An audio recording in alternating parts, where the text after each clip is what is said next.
Welcome to krishna-home-garden. Friends, வழக்கமாக நம்ம தோட்டத்தில் நடக்கிற அறுவடையில் காய்கறிகள், பழங்கள், பூக்கள்னு எல்லாமே ஒரு கலவையாக அறுவடை பண்ணுவோம். ஆனால் இன்றைக்கி கொஞ்சம் வித்தியாசமாக பூக்களையும் பழங்களையும் மட்டும்தான் அறுவடை பண்ண போகிறோம்.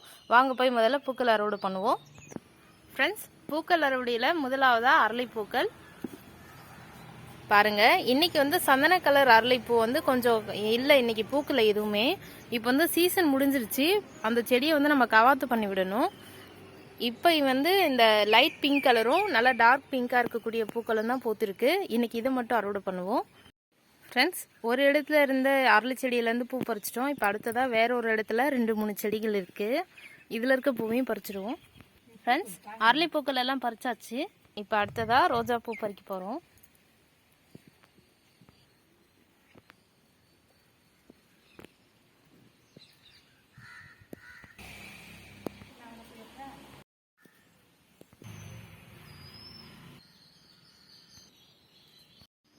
ஃப்ரெண்ட்ஸ், ரோஜா பூக்கள் அறுவடைய முதல்ல 7 டேஸ்லேருந்து ஆரம்பிச்சிருவோம். ஃப்ரெண்ட்ஸ், அடுத்ததாக பட்டன் ரோஸ் பாருங்கள். இந்த செடியில் எத்தனை பூ இருக்குது பாருங்கள். ஃப்ரெண்ட்ஸ், ரொம்ப சின்ன செடி தான், வச்சு ஒரு 6 மாதம் தான் இருக்கும்னு நினைக்கிறேன். இங்கே வந்து இந்த சைடில் ஏதாவது இந்த களையெல்லாம் எடுத்துகிட்டு வேறு ஏதாவது நல்ல செடிகள் நடணும். நல்லா செழிப்பான மண் இந்த இடத்துல. இங்கே பாருங்கள், ரோஜா செடிகள் எல்லாமே நல்லா செழிப்பாக வளருது இந்த இடத்துல. நான் தொட்டியில் வச்சு வளர்த்ததை விட இங்கே வச்சு வளர்க்கும் போது நல்ல வளர்ச்சி தெரியுது. நம்ம எப்போவுமே நர்சரியில் ஒரு ரோஸ் செடி வாங்கணும்னு நினைக்கிறோன்னா நம்ம அதை பேரை சொல்லி கேட்கும்போது அதுக்கு வந்து எப்போவுமே ரேட்டு வந்து கொஞ்சம் ஜாஸ்தி சொல்லுவாங்க. நம்மளுக்கு 7 டேஸ் ரோஸ் வேணும்னா நம்மளாம் அங்கே அந்த நர்சரியில் தேடி எடுத்துக்கணும். நான் 7 டேஸ் ரோஸை அவங்கக்கிட்ட பேரை சொல்லி கேட்டாலே கொஞ்சம் ரேட் வந்து ஜாஸ்தியாக சொல்லுவாங்க. அப்படித்தான் நான் 7 டேஸ் ரோஸ் வாங்கும்போது கூட அது 7 டேஸ் தான் அவங்களுக்கே தெரியல. நான் பேர் சொல்லும்போது அவங்களும் அது தெரிஞ்சுக்கிறாங்க, இதுதான் 7 டேஸ் ஆனு. அடுத்ததா ரெட் கலர் குட்டி குட்டி பட்டன் ரோஸ் ரொம்பவே அழகாக இருக்குது. ஃப்ரெண்ட்ஸ், இந்த கலர் ஃபோனில் பார்க்குறத விட நம்ம நேரில் பார்க்கும்போது ரொம்ப அட்ராக்டிவான ரெட் கலரில் இருக்குது. ஆனால் ஃபோனில் இந்த கலர் வந்து சரியாக தெரிய மாட்டேங்குது கேமராவில். அடுத்ததா ஒயிட் ரோஸ். இந்த ஒயிட் கலர் ரோஸுமே கூட நிறைய பூக்குது. ஃப்ரெண்ட்ஸ் பாருங்க, இங்க இருக்கக்கூடிய எல்லா கிளைகள்லையுமே சின்ன சின்னதா மொட்டு நிறைய வந்துகிட்டே இருக்கு. அடுத்ததா எல்லோ ரோஸ். ஃப்ரெண்ட்ஸ், உங்க ரோஜா செடி அதிகமா பூக்கணும்னு ஆசைப்பட்டீங்கன்னா இந்த கலர் ரோஸ் செடியை பார்த்து வாங்குங்க. இது ரொம்ப குயிக்கா வளர்ந்துரும், அதே மாதிரி நிறைய பூக்கள் பூக்கும். பாருங்க, இன்னைக்கே இந்த செடியில எத்தனை பூ பூத்திருக்கு பாருங்க.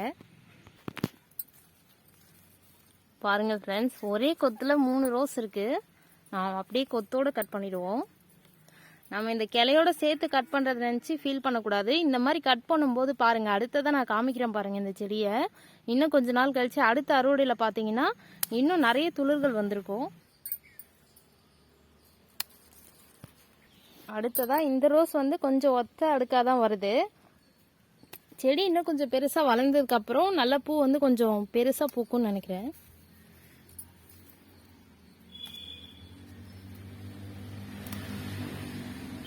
அடுத்ததா ரெட் கலர் பட்டன் ரோஸ். அடுத்ததா பாருங்க ஃப்ரெண்ட்ஸ், ஒயிட் ரோஸ்லேயே அழகாக ஆரஞ்சு கலரில் பார்டர் வந்திருக்கு. ரொம்பவே அழகான கலர். இது வந்து நல்ல பெருசாக பூத்துருந்தது போன தடவை. இந்த தடவை வந்து கொஞ்சம் சைஸ் சின்னதாக இருக்குது. ஃப்ரெண்ட்ஸ், அடுத்ததா விரிச்சி பூ பறிக்க போகிறோம். பாருங்கள் ஃப்ரெண்ட்ஸ், அந்த கொத்து பார்க்க எவ்வளோ அழகாக இருக்குது பாருங்கள். பக்கத்துலேயே பாருங்கள், நிறைய முருங்கைக்காய் வந்து கீழே கையில் பறிக்கிற அளவு ஹைட்லேயே வளர்ந்துருக்கு.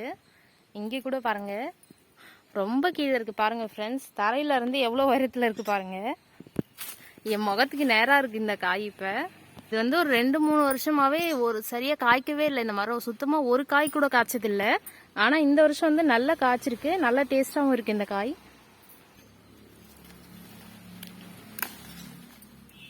பாருங்க ஃப்ரெண்ட்ஸ், இந்த பூங்கொத்து எவ்வளோ பெருசாக இருக்குது பாருங்க. இந்த ஒரு கிளையில எவ்வளோ பூ இருக்கு பாருங்க. ஃப்ரெண்ட்ஸ், அதிகமாக பூக்களை விரும்புகிறவங்க இந்த செடியை வச்சு வளர்க்கலாம். இது வந்து கட்டிங்ஸில் கூட ஈஸியாக வளர்க்க முடியும். அதை பற்றின வீடியோவை நம்ம ஃப்யூச்சரில் பார்ப்போம் நம்ம சேனலில். இப்போ இந்த கொத்தை பறிக்க போகிறேன். பறிக்கவே மனசு இல்லை, இருந்தாலும் நம்ம பறிக்க தான் நிறைய பூ வந்துட்டுருக்கோம். ஃப்ரெண்ட்ஸ், அடுத்ததாக கவாத்து பண்ணதுக்கப்புறம் முதலாவதாக ஒரு மல்லிப்பூ. பாருங்கள் ஃப்ரெண்ட்ஸ், இந்த செடியை பார்க்க எவ்வளோ பசுமையாக அழகாக இருக்குது பாருங்கள். இப்போ வந்து கவாத்து பண்ணிவிட்டு இப்போ பூ பூக்கிற சீசன். கோடையில் வந்து மல்லிகைப்பூ எப்போவுமே நிறைய பூக்கும். நான் கவாத்து பண்ணிவிட்டு ஒரு மாதம் ஆயிடுச்சு. நல்லா எல்லா செடிகளுமே நல்லா வந்துட்டுருக்கு. இது வந்து முல்லை செடி, அதுவுமே கூடிய சீக்கிரத்தில் பூ பூக்கும். இப்போ அடுத்ததாக நாம் பாரிஜாத பூ பறிக்க போகிறோம்.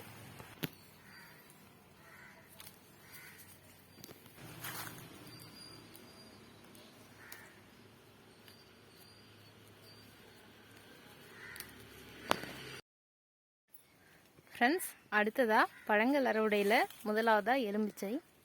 பாருங்கள், இது மேலே வந்து ஒரு வாழை மரம் விழுந்ததால் குளத்தள்ளி இருந்தது. அது அப்படியே இது காற்றுல இது மேலே சாஞ்சி அப்படியே அழுத்திருச்சு. பாருங்கள், நல்லா நேராக இருந்த செடி தான், நல்லா படர்ந்து வளர்ந்து வந்துட்டு இருந்தது. அதுக்குள்ளே வாழை மரம் விழுந்து காலி பண்ணிடுச்சு. இந்த பாருங்கள், தானாகவே விழுந்து கிடக்குது. அங்கே கூட ஒரு பழம் இருக்குது. இதெல்லாம் எடுத்துகிட்டு போயிடுவோம். ரொம்ப நாள் ஆச்சு ஃப்ரெண்ட்ஸ் இங்கே எல்லாமே வந்து, அதனால் கொஞ்சம் நம்ம ஜாக்கிரதையாக தான் வரணும். பாருங்கள், ரொம்ப சூப்பராக இருக்குது. அடுத்ததாக இங்கே ஒன்று இருக்குது. அடுத்ததாக இன்னொன்று கலர் மாறிடுச்சு, அதையும் பறிச்சுப்போம். ஃப்ரெண்ட்ஸ், பழங்களில் எலுமிச்சைக்கு அடுத்ததாக கொய்யா.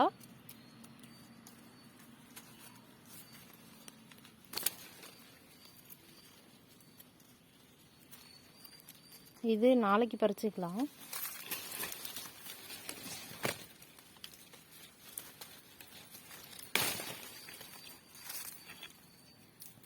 ஃப்ரெண்ட்ஸ், இன்னைக்கான அறுவடை ரொம்ப அழகாக நடந்து முடிஞ்சது.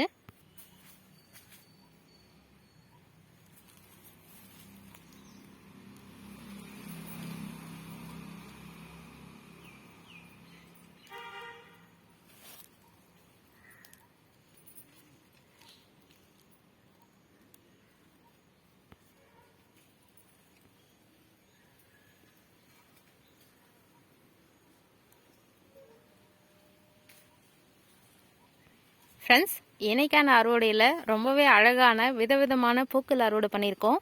அது மட்டும் இல்லாமல் ஃப்ரெஷ்ஷான பழங்களையும் அறுவடை பண்ணியிருக்கோம். இன்றைக்கி அறுவடை ரொம்பவே சூப்பராக இருந்தது. உங்களுக்கு இந்த வீடியோ பிடிச்சிருக்குன்னு நினைக்கிறேன். Okay friends, thank you. Thanks for வாட்சிங்.